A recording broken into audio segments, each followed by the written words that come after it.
Hello everyone, so I'm going to do a unboxing for you today and a little mini review on a smartwatch that I just bought. It's called the Pautios smartwatch. So this is how it came packaged. It was from Amazon, just the box in there with a little bit of bubble wrap. So I'm going to take this off to the side.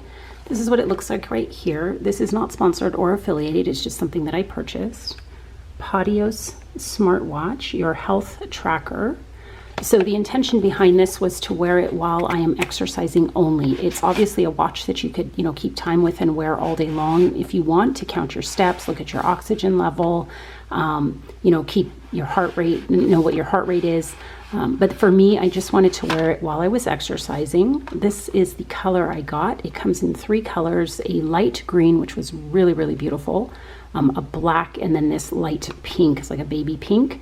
I went with the pink because it was the cheapest option. It was $29.99 and they were charging like $34.99 for the other colors. And being that it's a no-name brand watch, I wanted the least expensive option.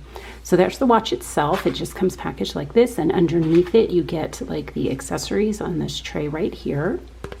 They give you a warranty, what does it say here? Limited lifetime warranty, and I guess you activate it on the back with a QR code. The charging cable right here, and I have used it for about 4 days now. A quick start guide, and you can pair it to your phone, your smartphone, or your iPad or other pad device, like a Samsung Galaxy, something like that, something where you can download their app from the Apple Store or the Play Store, Google Play Store. So this is the quick start guide and safety instructions and how to wear it and that sort of thing. So what I did was I just went onto my iPad, downloaded their app. They ask for a lot of personal information, which I did not feel comfortable giving. Like they wanted your name, your birth date, your height, your weight, your email, all that sort of stuff. You don't have to be legit with all of that. You can give them a fake name, you can give them a fake birth date, and as long as you have the email so that you can correctly pair your watch. If you don't feel comfortable giving up all your information, just give up phony information. You don't have to have everything accurate. But I did pair it to my iPad. This is the watch right here.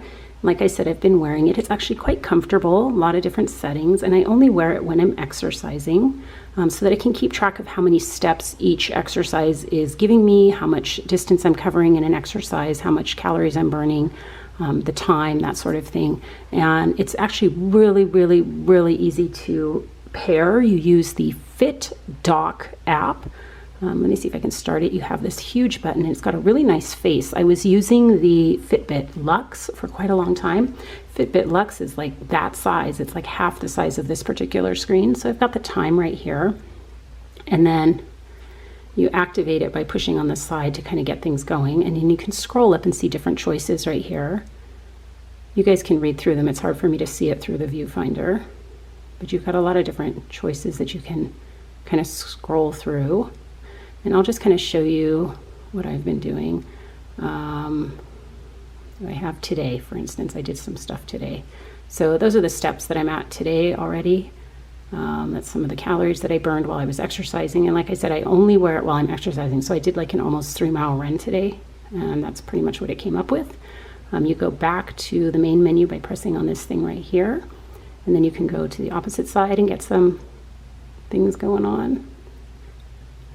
And you can also go up and down and to the side. So this is again today. And when it pairs to your iPad or your Galaxy or your phone, it'll give you more detailed information. If you want, I will go grab that.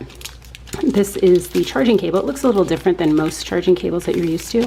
I'm sorry if this is not super in-depth or anything. I'm not a techie person. I'm just showing you what I bought, and hopefully it's helpful to some of you that are looking at this item on Amazon. Here's the back. It has like this little magnetic thing right here, and if you've got it wrong, it won't connect, so I'll do it the wrong way for now. Let's see. It kind of won't clasp if you've got it magnetized the wrong way, so you do have to make sure it's magnetized correctly, and then it'll latch on there, and then you just put it regular USB to a computer. Let me just grab my iPad so you can kind of see how it tracks and the information that it would give you when you pair it. So this is what the Fit Dock app looks like right there. So if you want to get information off of it, it syncs when your watch is in the vicinity. So if your watch is on you and you've got your iPad or your smartphone next to you, it'll sync without you having to do anything. It just kind of gathers the information off of the watch directly. And it kind of gives you an activity summary of like what you've been doing for the day, how many calories you burned, how many steps you took, the distance you traveled, how many hours you were active, and that sort of thing. And you can break it apart into different kind of activities, like if you were doing, which I did today, indoor run, others for like straight cardio and weights and that sort of thing. The only thing I found when I was comparing it to a Fitbit that I used to use was that the Fitbit would automatically recognize exactly what you were doing. You didn't have to tell it like what you were doing. And this particular device, you have to get it started. It has like a countdown, 3, 2, 1 type of thing going on. And you have to tell it, I'm going to be running, I'm going to be lifting weights, I'm going to be doing yoga. It doesn't automatically recognize what you're doing. But it gives you a nice little breakdown on the kind of activities you're doing. And like I said, I'm not using it for anything other than just tracking whether or not the fitness activities I'm doing are worthwhile. You go into the device information and it gives you more detailed information about the device itself and different settings and that sort of thing. And when you go back to the summary, like today, I did a little run, it gives you a better breakdown of exactly what you were doing, how much distance you traveled, and that sort of thing. And then when you're first setting it up, you can put in your height, your weight, and any goals that you have. So I hope this is kind of, helpful for you guys. Let me go back to the phone and show you what I mean about it not recognizing what you're doing. So here's the watch right here. I'm going to click on training. Like I was saying, unlike the Fitbit, it doesn't recognize automatically what you're doing. So before you begin your exercise or whatever you're planning to do for the day, you have to actually tell it what you're planning to do. If you're planning to go on an indoor walk, an outdoor walk, cycling, yoga, rowing machine, elliptical, other, I guess, strength training would be an other, and straight cardio would be an other, unless you consider that like an indoor or outdoor run. The Fitbit automatically recognized exactly what I was doing. This one doesn't. You have to, like, for instance, click on, where did it go? Click on what you're going to do and then start playing, and it'll do like a countdown timer for you. Let's see here.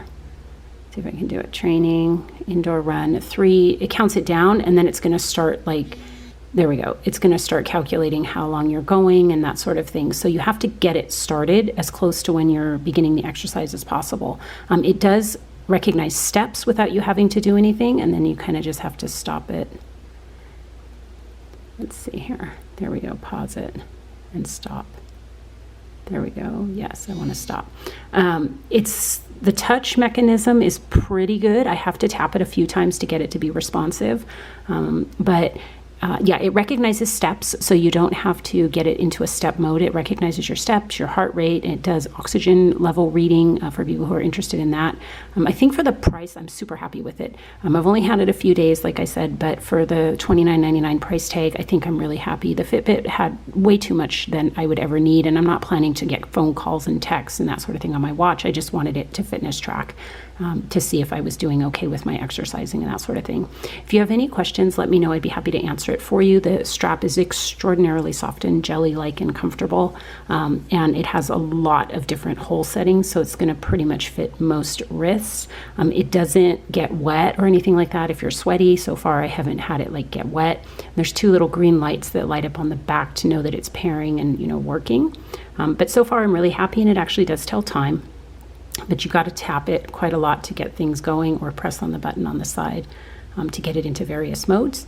But overall, I'm pretty happy with it. It's like I said, the touch mode is kind of not as responsive as I would like, but once you start getting into it, it's okay. And it has a lot of different functions that you can play with. If you have any questions, let me know. Once again, it is called the Pautios smartwatch. I hope I'm saying that right. Not affiliated, not sponsored, just something that I bought. I hope it's helpful. Have a good day. Bye-bye.